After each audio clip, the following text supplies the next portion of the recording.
coming through that camera. I just want to know the right place to look. Well, the one with the green dot, Uh, like the last time. Green dot. I wish it was a picture there. What kind of picture? What kind of picture you need up I there? don't know. Of what? Of who? And then, Seriously? I don't know. Something. Denzel of I all was people? looking at the Yeah, green is there dot. anybody else other than Denzel? Okay. Denzel been had it since he came out with in the 90s. Denzel.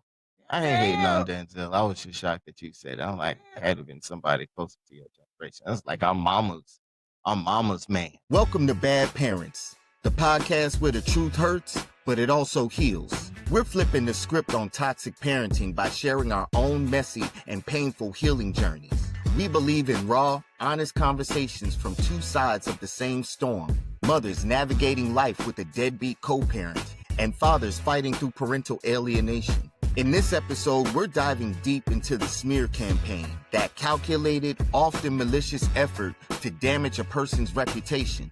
We'll talk about the pain of being lied about and the confusion it creates when you're treated a certain way for reasons you don't understand. You'll hear us discuss how to spot flying monkeys, people that narcissists mobilize to do their dirty work. The best solution, we learned, is often not to engage at all. Our focus is on finding strength, protecting your peace, and trusting yourself. So, if you're ready for some real talk, hit that like button and subscribe, and let's get started. We got one mic that we're sharing, so listen, we're sharing one mic today, okay? All we need Because is the other one mic. port is not working, but the show must go on, so we're mic. going to hobble through this one on one mic. We'll take turns, we'll share, we'll listen to each other as we go into podcast episode number 2. How you feeling? Pretty good. Very chill.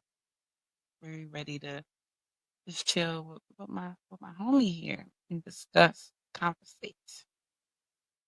You know, you look like you're feeling pretty good too. Yeah. The feedback that we got from the first episode, like this, there's so many different areas we can touch on this because one, we are parents, we have the parental experience, we have been in toxic relationships, and we've also, still yearn for connection with somebody that's real and that's genuine like us. The commentary. So I got some good feedback. So I really appreciate from the first go round all feedback that was given to us. We appreciate it.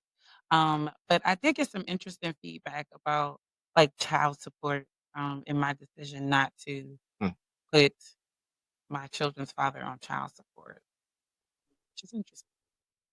And I respect all feedback and opinions. Again, this is just my life and how I decided to maneuver things. I'm not saying it's 100% correct, but for me, it just seemed the right thing to do. It doesn't mean that women should not choose child support if they don't need to do it. Like, it's more of that was just my personal situation. So I support any and all because every situation is really different. Like, this is just my story. That's all. As a child, I had a experience in family court. So I was an adult, okay, in the situation. I was the child in the situation. But ultimately, over the years, I did see how family going back and forth to court and how ugly things can get in the courtroom, which can bruise uh, how the family structure is when people have to go against each other in court to prove their point, to prove their case. It can get ugly and it can cause confusion. And I've seen it. I've seen it. And so, for me, it was just more about my child having a stable village of people where there was literally no tension if I could help. No tension, just a beautiful, safe place for a child to be able to say, I'm in a safe place. I have my mom, I have my dad, I got my grandma, I got this person, that person. It's no static. So essentially, that was the goal, because what I went through was not something I would want my child to have to experience in any way, shape, or form. Like I really like. It's kind of like how dudes that been to jail be like, I don't like nothing about jail. I don't even like other people. See other people go to jail. That's how I feel about court. It's just I know how it can tear people apart. It does hold people accountable, But again, in family court, most judges love when people can handle it outside of court. They think it's a beautiful thing because it is. They really encourage it too. But it's interesting. You when you have an experience of something in the past that's so similar to what you're dealing with in the present, kind of take those lessons from the past and like, because I've seen this before, because I've seen this pattern of behavior before, Mm, I know trying to engage with this individual with that same pattern we've seen from our past traumas. mhm, It's like it's not worth the battle. So for people on the outside looking in, it's very understandable for them to, say it's easy to say, no, you need to fight for child support. mhm, I mean, yeah, rightfully so. You have that right, mhm, but it's also your prerogative not to. mhm. And you have your reasons and Yep. you stand on business with that.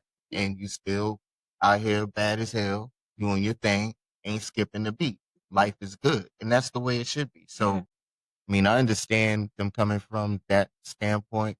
I mean, I've heard it when, it comes to me being alienated from my kids. I've heard people say, no, you need to fight for your kids. Fight Mm, for what? Who am I fighting?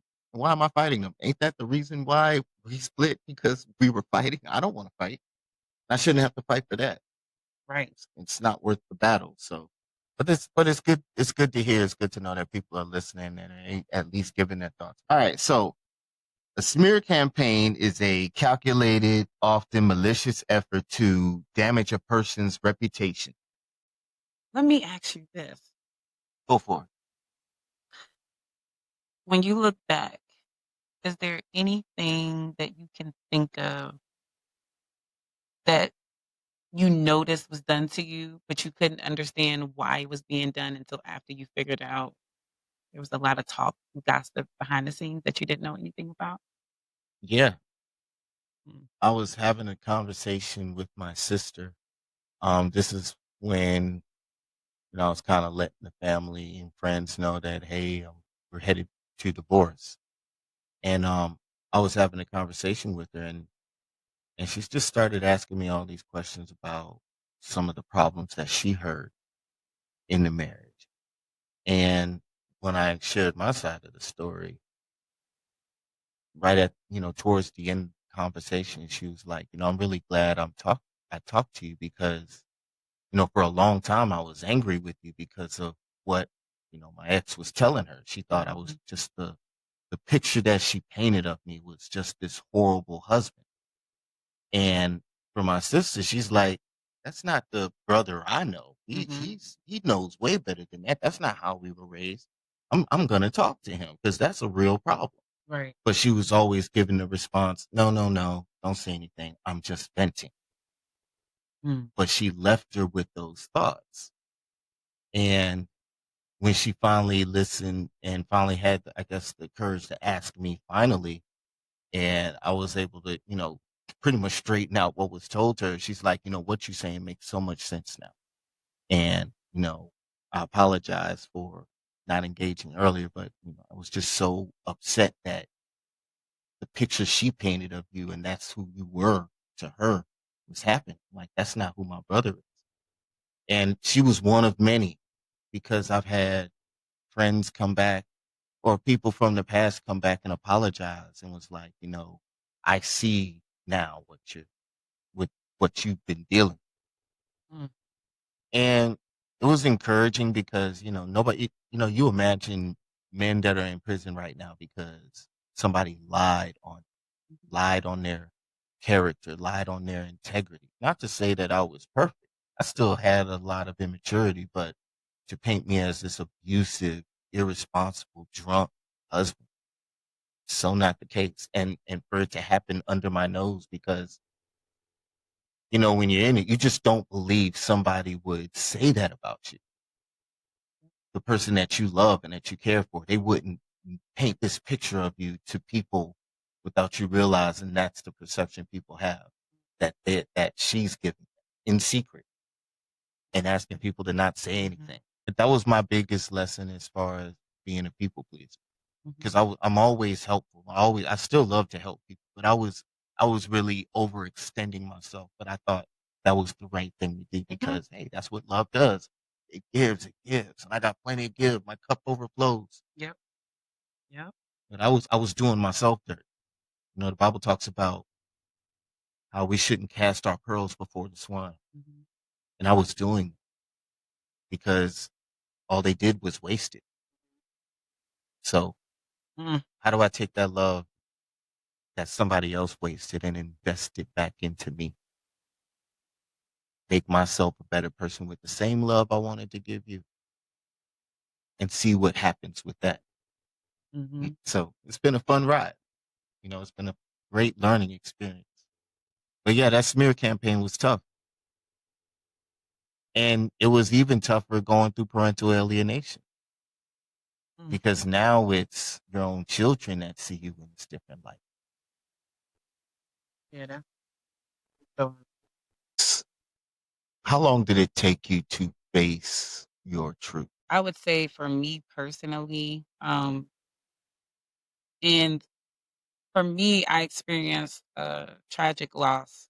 So when I lost my daughter, I did not go to counseling. I just kind of kept going. My daughter was 6 months old when she passed, and it was a very traumatic time for me. I think I lost my zeal for life, and it was like just a black hole, just nothing. I felt like nothing. And so when you get into a relationship that makes you feel like something again, it's very difficult to just let it go and just to see it for what it is and go back to being depressed again, you know. So I lost so much when I lost my daughter. I lost a lot. I lost myself. So when I got into a relationship, I didn't want that to end. I didn't want to be unhappy. I was being selfishly blind to what was going on. So it took an even longer time for me to heal because I already had other things that happened beforehand that really didn't set me up for success, just dug a deeper hole for me to climb out of. So it just took longer healing because I was already not well put together. Even if I looked as though I was not. And I figured that out because the relationship that I stayed in showed where I was emotionally, Mm, you know. So once I realized that I had a lot of cleaning up to do and a lot of therapy and for myself, something that I didn't take advantage of around that time because I was just in shock and I really didn't care about anything. So it took longer for me to accept that somebody really didn't love me that I loved. And I tried everything to be a good person, to be a kind person, to just keep it where we could be cordial. Nothing worked. So it was years of trying because it seemed like they were trying to try, but it was just for their own benefit, which means there was no benefit for me at all. So once you can see that you're not going to get anywhere, yeah, you can be the nicest person in the world. it's that vicious circle. If it's not meant and a person is not trying to meet you halfway, it's not going to happen. So that was my truth is that no matter how nice, how forgiving, how much I show up, I could be a good listening ear. I'm going to be there for you. I could do everything under the sun. And you still can choose not to show up for me each and every time. Nothing is going to change. And at some point, you realize it's not even worth your time. It's a waste of time, actually, a big, big waste of time. And I feel like that's another thing the smear campaign can do is waste your time because it's really hard to keep up with someone else's lies about you Mm, that you don't even know anything about. You don't know anything about what's happening behind the scenes, but you're being treated a certain kind of way and you're confused as to why you're being treated that way. It's a waste of time. it's actually one of the solutions to remedy from a smear campaign is to not engage at all. Do not engage. It'll die off by itself because lies are not sustainable. The truth is, and time will tell the truth. It's one thing I've always told myself in the beginning of my journey. Time will tell my truth. I just have to continue to live my truth and continue to grow and to mature. But I want to go back to what you mentioned at the beginning when you talked about how you lost your daughter. and how you just felt empty. And, here's this supposed love that comes along that, doesn't make you feel empty anymore. And now you want that, and you go for it and you attach yourself to it. But then over time you realize that wasn't what you were looking for either. What did you How did you come out of that? And what emotion did you come out of it with, knowing that at the beginning of the relationship, it started off empty? You get into the relationship. Hey, I was sold a bill of goods. This is snake oil. What did you leave the relationship with? Um, I'm grateful for it because my mind was imprisoned. Mm, I didn't have the knowledge to make the best decisions for myself. I just thought I was making good decisions, just being a good human and giving someone the love that I would like in return. I thought that was the main thing, but it really is bigger than that. And so because my mind was closed up, being treated a certain kind of way by people will definitely change your perspective. And I'm grateful for my relationships, just overall relationships where I've been targeted or treated a certain way. I'm grateful for them because it just opened up my mind so I can make better decisions moving forward. I don't have to feel any type of way about how somebody else is moving, but I can direct my own movement. I can direct my own emotions as well, and I don't have to use whatever emotions that's trying to be evoked against someone else. So it just made me wanna take more control. Even though I loved this person very much, and there's a lot of people that I cared about that I may not have too many dealings with because I never just hate people. I can't just go straight to hate. yeah. I'm a lover by nature. But if you do me wrong, I can, okay, love you from a distance, okay? That's not a problem. Yeah, I have to agree with you. I felt freedom. I felt liberated. I felt like I have an opportunity to not carry such a burden of responsibility of making sure somebody else is emotionally okay. I had to learn that managing my emotions is my responsibility. Them managing their emotions is their responsibility. And only putting that responsibility on me makes me a codependent. And being a codependent is just as toxic as being a narcissist because you are co-conspiring on them to continue to depend on you to keep the chaos going. See, without you, the chaos can't function.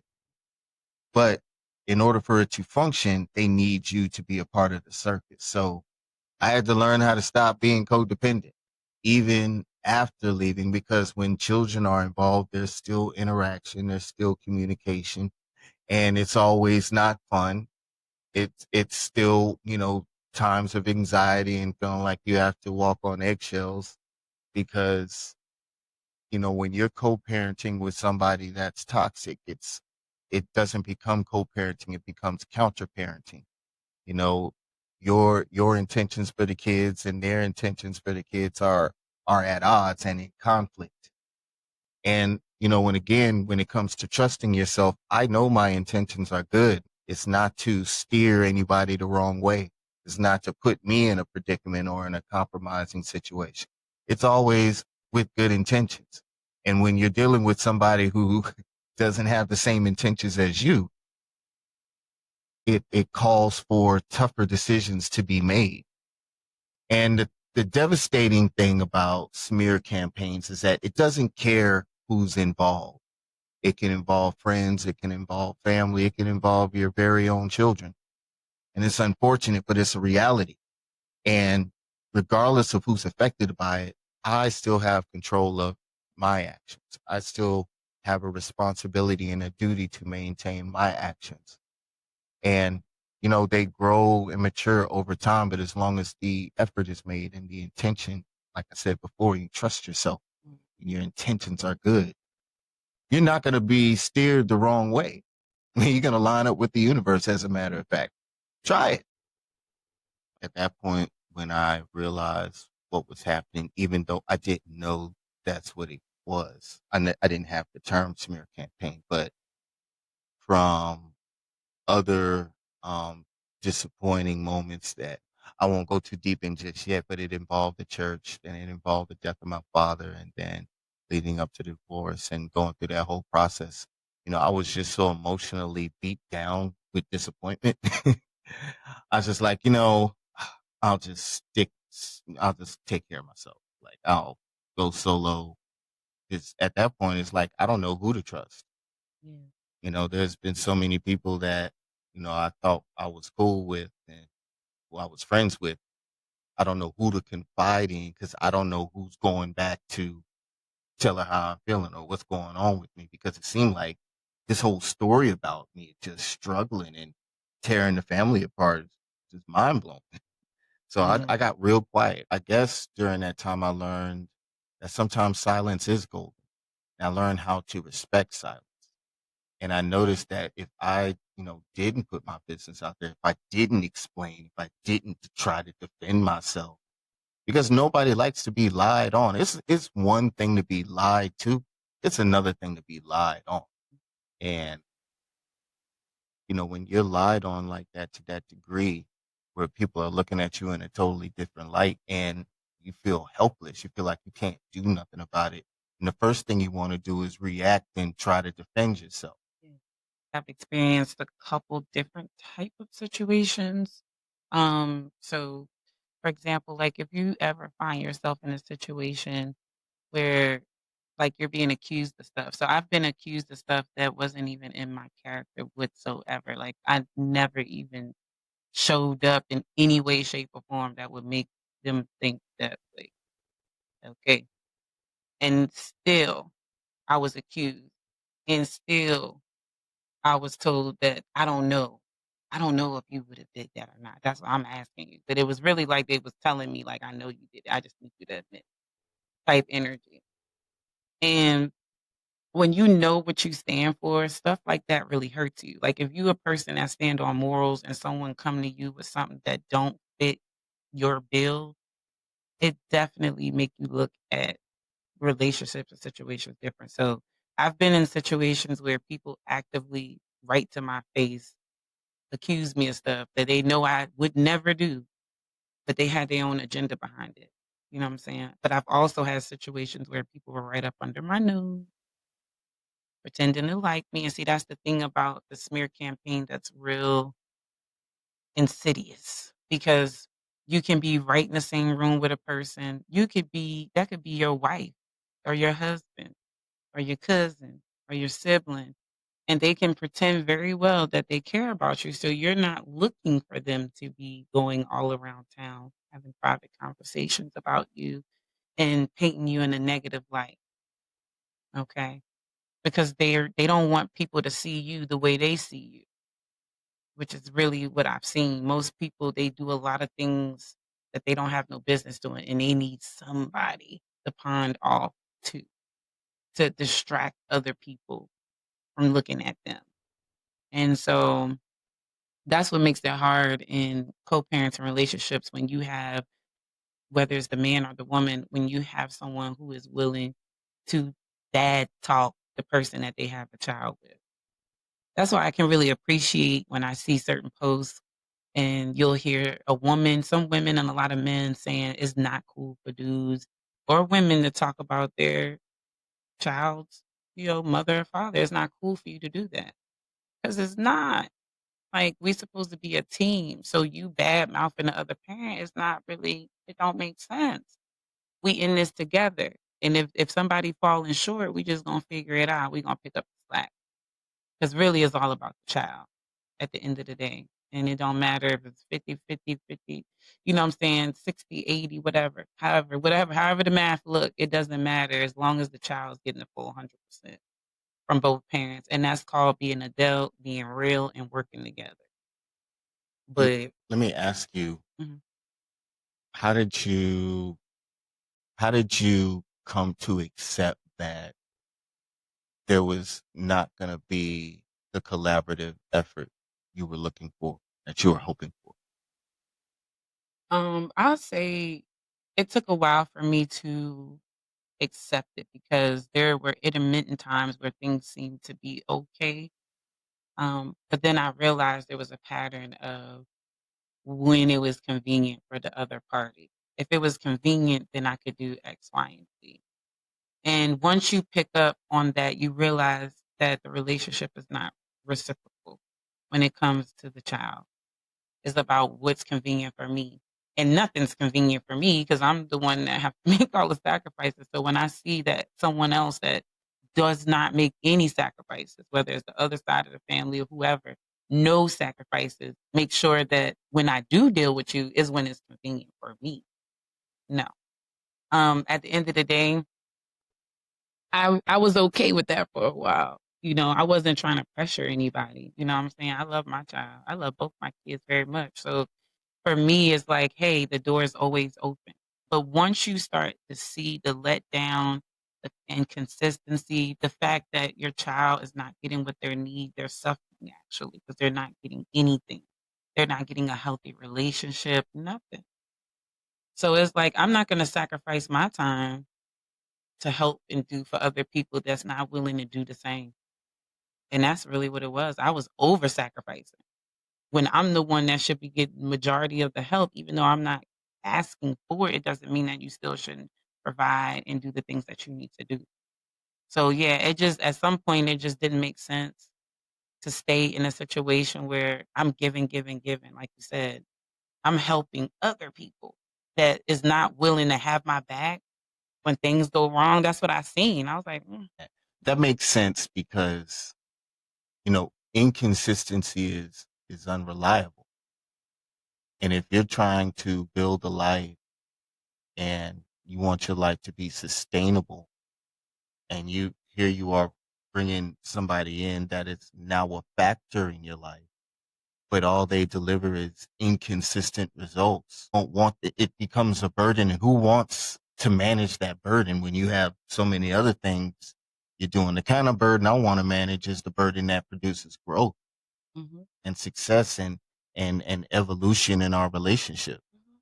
versus always being a setback, always one step forward and 10 steps backwards. And it's like, it's the vicious cycle. Yeah, And, after a while, it just gets old. It's it like do. watching the same rerun over and over again. Just go ahead and kill me with 10,000 cuts Mhm, because this can't be life. mhm, It's just one of those things when people's intentions is all about themselves. mhm. They can't see it no other way. Yeah. And they make it about themselves.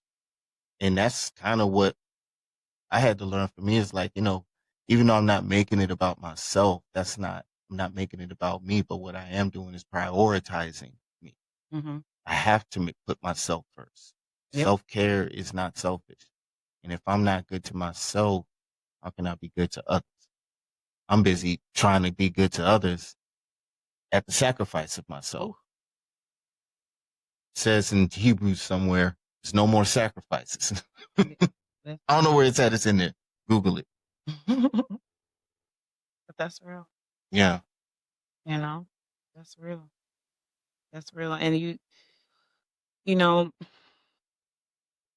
for me with the smear campaign, like that the definition that you read, while it's happening right under your nose, okay, okay, this person or people that's in your life, they're creating all kind of blocks and obstacles. Because if you have someone in your life that is creating stories about you with different people, now you got all these different things going on. You ain't even understand why they happening. You know what I mean? Like it confuses you and it does like stop your growth. So it is important to kind of see it. And I feel like there is ways that we can identify when these things are happening. Sometimes we don't even know they're happening, but then once you go through it and you see there's ways to understand because the way other people treat you. So if you're connected to someone and other people around that person treats you a certain way and it's really not aligned with who you are as a person, there's no confusion about that. How do you pick up on that? Is it a feeling? Is it an observation? It's both. It's a feeling and an observation. Mm. Okay. Because I feel like we know when someone is not genuine with us and how they communicate with us, or they may be passive aggressive with their comments, or they do things that's completely out of line and then apologize later. It's going to be certain things. It's going to be different for everybody, but it's going to be things you're going to be able to pick out that let you know this person don't really got me 100%. You know, it's just Yeah. like constructive criticism. When Yeah. you give constructive criticism, it means that you want to see somebody grow. Yeah. You're not telling them to just criticize them. It's a reason behind it. Yeah. I noticed during the smear campaign, this is kind of like lessons learned, right? So that I wouldn't have to experience another smear campaign again. Right. I noticed that when there was drama going on, there was quite a few people reaching out like, hey, what's going on? They were coming concerned, not realizing they were coming to get information and to send it back. And one of the components of a smear campaign that I never heard of until I went to rehab the first time was flying monkeys. That the narcissist likes to mobilize people to do their dirty work. If they can't get to you, they'll send somebody else to get to you. Mm-hmm. And I thought that was extremely diabolical but smart. But because I never thought somebody would be so evil to do that, to use people just to get at you Yes. Oh, yes. when you haven't done nothing to them. So, I learned that, hey, when you're dealing with stuff that's intimately close to you, it's not a reflection of your character. You got to be very careful who you confide in with that information. And I thought, family members were people I can confide in, Mhm. people that I thought were close friends. I was very naive. I was very loving, giving, trusting individual because I gave no reason to anybody to see me as somebody that was untrustworthy. Exactly. I'm all about loyalty to the core. So you cool with me, I'm cool with you. You loyal, I'm loyal. I ain't got to worry about no bullshit behind my back with you. We cool. It's that simple. And the crew that I was hanging with during that time, they showed me otherwise, and it was a hard lesson for me to learn. So when I hear when I hear other stories and how, like, even talking with you and how you even experienced that, how did you process that, to move forward from it? Yeah, it was hard. It was hard because I was naive as well. I confided in people as well because when someone does something or treats you a certain kind of way and it throws you back, like you didn't expect it, like it knocked you off your feet. And everybody else around you is like looking at you like you are crazy. You shouldn't feel this way. So how I got past it is I understood that my feelings were minimized. Even though I handled it greatly, it doesn't mean that what I experienced wasn't really horrible. It really was. And the people that were surrounding the person that treated me a certain way made it seem as though it wasn't actually that bad, actually.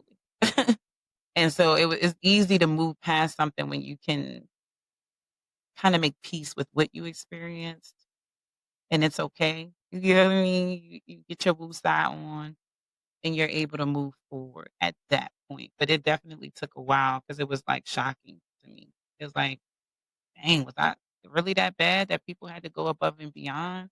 Did I do something? What did I do? And then I realized I didn't do anything at all. Mm.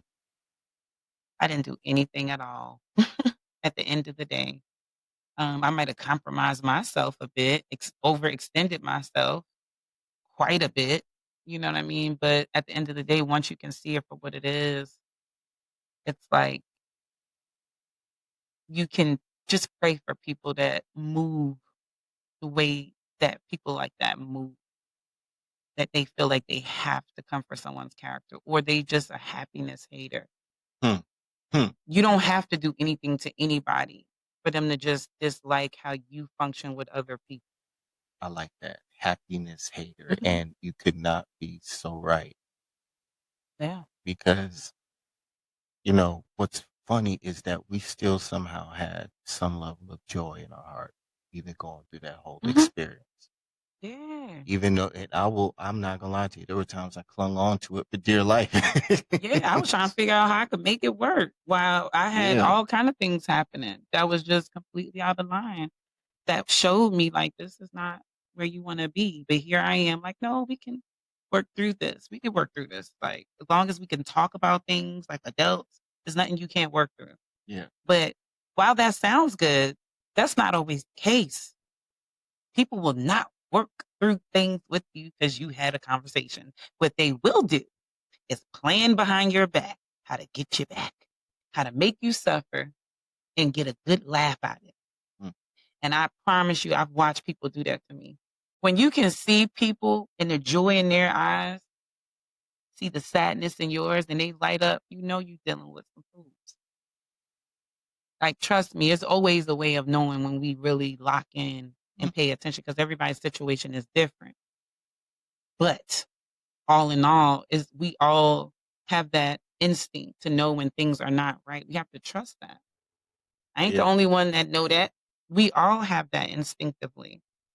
you know, that's part of the healing journey is you have to trust yourself. Mhm. What does that even mean to trust yourself? For me, it meant that I know that I'm reliable. I know that I follow through. I know that I keep my word.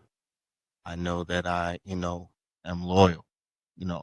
Whatever I say that I am, my walk lines up with it. I walk the walk and I talk the talk.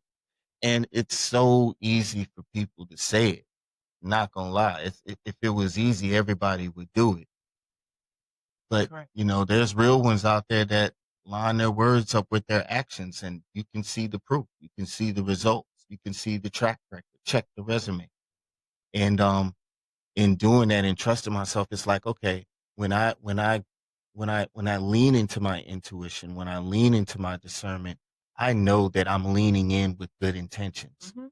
I'm leaning in with good intentions to one, make sure that I protect my peace at all costs because peace is important to your healing as well. And it needs to be protected at all costs. So Right. when I'm engaging somebody, and I lean in with my empathy, I lean in with my discernment, or I lean in with my intuition, I know I'm leaning into it with good intention. I can trust that about me. Mhm. And you can apply that trust to anything about your life because it's you who you're dealing with. And to trust yourself also requires what we talked about last time, accountability. Accountability. And I'm gonna say it, you're gonna hear me say this a lot. Accountability is a superpower. And you won't know it until you try it. And I dare you to try it. I was talking to a friend and, we were discussing my accountability with child support. But when I talk about accountability, it's more like within, like for you. Yeah, Like you are doing this for you, not to prove nothing to anybody else. right. You know what I mean? It's really for you so you can show up better. This is proof to you. And it's not easy. Yeah. Again, I cannot stress that enough. I ain't sitting around here perfect, not even a look too fit. It is not no joke. Sometimes you gotta pick yourself up some days. Sometimes you don't even wanna do that. Like, it's really a process. It's really a process, but it's so needed because you can really come out on the other side so much better than you ever could imagine just by really trying to push through any pain, any pressure that you have in your life. Like, that's so important. We gotta do that. What was one narrative that you heard about you that was just out of this world? Oh my god. Well, I'll use a situation where I was really, like, close with a female that I got close with through someone that I was dealing with, and we were super close. It's supposed to be, like, their cousin or whatever the case may be, and we had got super close, hanging out, everything. Like, I thought this was my ace boom boom, okay? Come to find out, I'm being accused of sleeping with someone that I never slept with. There's no proof of it. There's no conversation of it. But somehow, some way, I had to be doing that. And what happened was when they approached me, I was so hurt because they came at me like, yeah, I just want to know if you did it or not. It was like, whoa, is this the person that I'm cool with, that I talk to all the time, that I'm saying I love, that I built this relationship with? This how they talking to me? And it literally took for the individual that I was being accused of sleeping with to kind of like snap out because they were so confused as why would that person be accusing me of that? Like, that's crazy. Like, why would they do that? And then I got an apology from the person that accused me, like, oh, I'm so sorry. But it was like, but you already knew that that's not even in my character. So what was the purpose? And the thing about it is there's always a greater purpose behind why people do what they do to attack your character, because most times they're doing way worse behind your back. And people have to make you look a certain way so they don't really have to feel bad about what they're doing or what they're saying about you. And that's just what it is. If you are experiencing anything like that where you know something is not in your character, but people are around you trying to paint you to be something that you're not, get away. It's so crazy the number of people that I've talked to and how all of them said they were accused of cheating when really it was their partner doing the cheating the whole time, but they were always accused of cheating. And I'm like, what is it about narcissists that want to accuse us of what they're doing? I mean, hey, I guess that's That's what's typical criminal called, behavior. well, that's the projection. They're projecting their bad behavior onto you as if you're the one doing it. But You know, if they're lazy, if they're going to accuse you of being lazy. If they're financially irresponsible, they're going to accuse you of being financially irresponsible. If they accuse you of cheating, they're cheating. I can promise you that it's the same playbook that they use. And one of the other components of a smear campaign is misrepresentation of facts, lying by omission, stretching and twisting the truth, creating a totally different narrative about you that's in their control. Because whether they are with you or not, what they always want from you is control. Control of who you are, control of how you're seen, control of what you do, control of what you can't do or don't do. They just want control because that kind of control is what gives them the supply they need to feel like they are somebody, instead of doing the hard work of looking within themselves like we are and jumping on this healing journey and growing from within first and then allowing the light to come from within. They have to get their light from an external source. They have to get their energy from an external source, because if you leave them to themselves, they'll eat their young. The first podcast we did, we intended it to just be a practice run because we're trying to get used to being in front of the camera because we're introverts.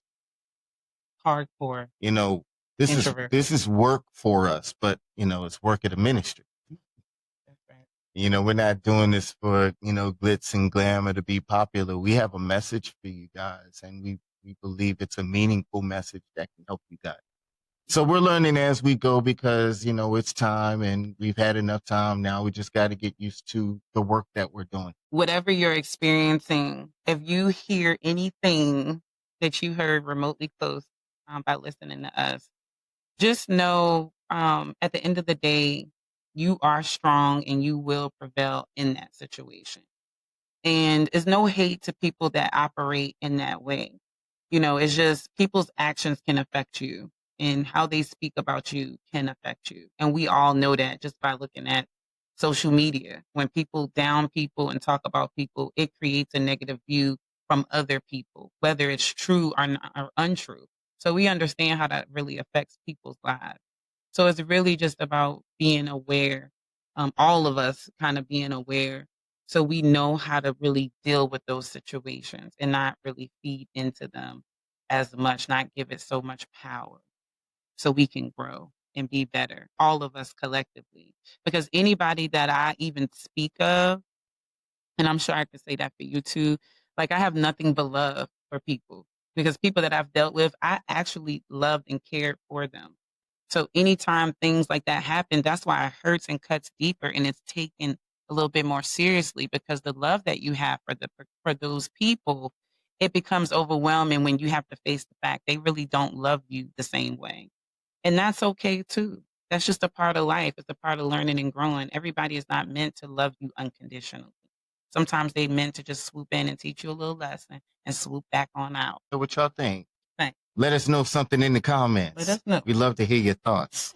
I actually love feedback because we're constantly trying to evolve and grow and get better at this. So, love to hear that. Help us out. Yeah. Hit the like button, hit subscribe, continue following us. We'll talk to you guys again. This is Coach O and Coach Cole. Yeah. We out. Peace. Thank you so much for tuning in to this episode of Bad Parents. We hope our conversation helped you feel less alone in your journey. Remember, healing doesn't come from being right. It comes from being heard. If anything we said resonated with you, or if you have your own story to share, we'd love to hear from you.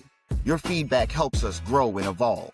So be sure to hit that like button and subscribe so you don't miss our next episode. Until then, remember to protect your peace at all costs. Talk to you soon. Holla back.